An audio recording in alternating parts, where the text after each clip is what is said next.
लोगों ने IEPF fund का नाम सुना है क्या? सेक्शन नंबर 125 मैंने बोला। अरे सेक्शन नंबर 125 में IEPF बनता है ना, क्या क्या डेबिट होता है क्या क्या क्रेडिट होता है वो पढ़ा ना। 7 सालों तक का पैसा जो रखा हुआ रहता है 124 में, वो 124 का रखा हुआ पैसा कहाँ चला जाता है? 125 में। अरे डिविडेंड पढ़ा ना अभी आपने? हाँ पढ़ा ना।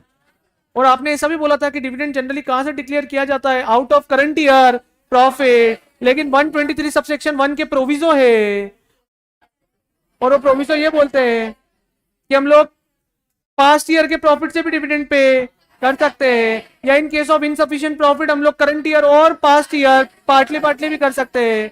और कभी कभी गवर्नमेंट भी फंड देती है, अरे देती है ना। पर जब भी हम लोग प्रीवियस ईयर के प्रॉफिट से डिविडेंड डिक्लेयर करने जाएंगे तो 3 बातों का ध्यान रखना है।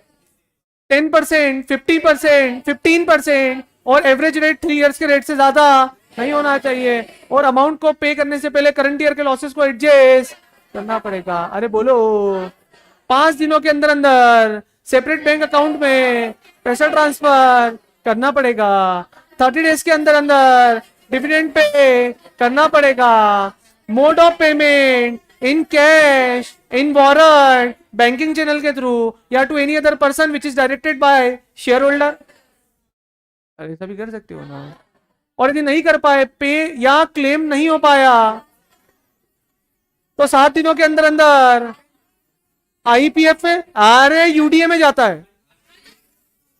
UDA मतलब unclaim dividend account, schedule bank में मेंटेन होता है।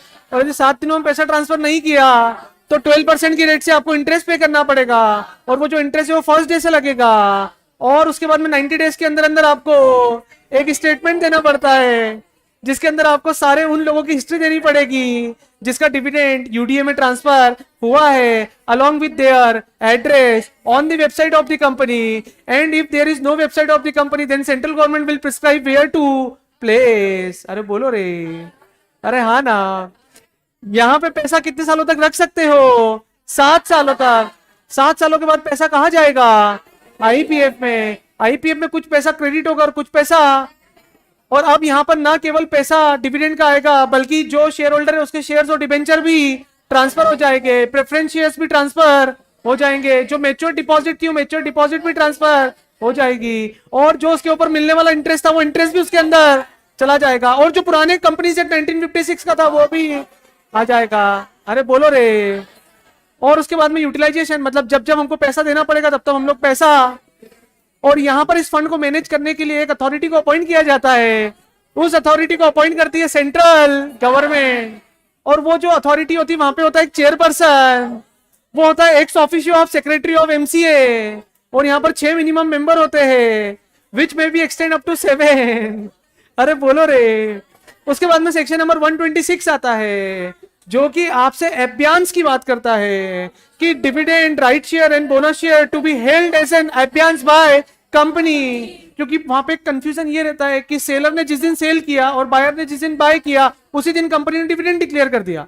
अब राइट टू रिसीव डिविडेंड में ना प्रॉब्लम है कि डिविडेंड कौन रिसीव करेगा, तो जब तक कोई क्लेरिफिकेशन नहीं आता है तब तक कंपनी एब्यांस में रख लेती है अंडर सेक्शन नंबर 120 से। उसके बाद आता है सेक्शन नंबर 127, जो कि बोलता है punishment for non payment of dividend with in 30 days. But वो लॉ ही क्या जिसमें एक्सेप्शन ना हो। वो 5 टाइप के ऐसे ट्रांजेक्शन है जहां पर 127 जो है वो एप्लीकेबल, और वो 5 टाइप के ट्रांजेक्शन में सबसे पहला ट्रांजेक्शन आता है ऑपरेशन ऑफ लॉ, सेकेंड आता है लॉफुली एडजस्टेड, थर्ड आता है any instruction given by share holder but company is not able to, चौथा आता है लॉफुली एडजस्टेड, एंड पांचवा आता है कि कंपनी ने डिविडेंड वारंट प्रेजेंट कर दिया, सेंड कर दिया, लेकिन शेयर होल्डर को अभी तक रिसीव नहीं हुआ, तो उसमें कंपनी का कोई भी डिफॉल्ट नहीं है। और यदि कंपनी ने इन पांचों के अलावा किसी भी रीजन से यदि डिविडेंड पे नहीं किया विद इन 30 डेज तो 18% पर एनम का सिंपल इंटरेस्ट, और डायरेक्टर को 2 सालों की जेल हो सकती है और 1000 रुपए पर डे। खत्म चैप्टर।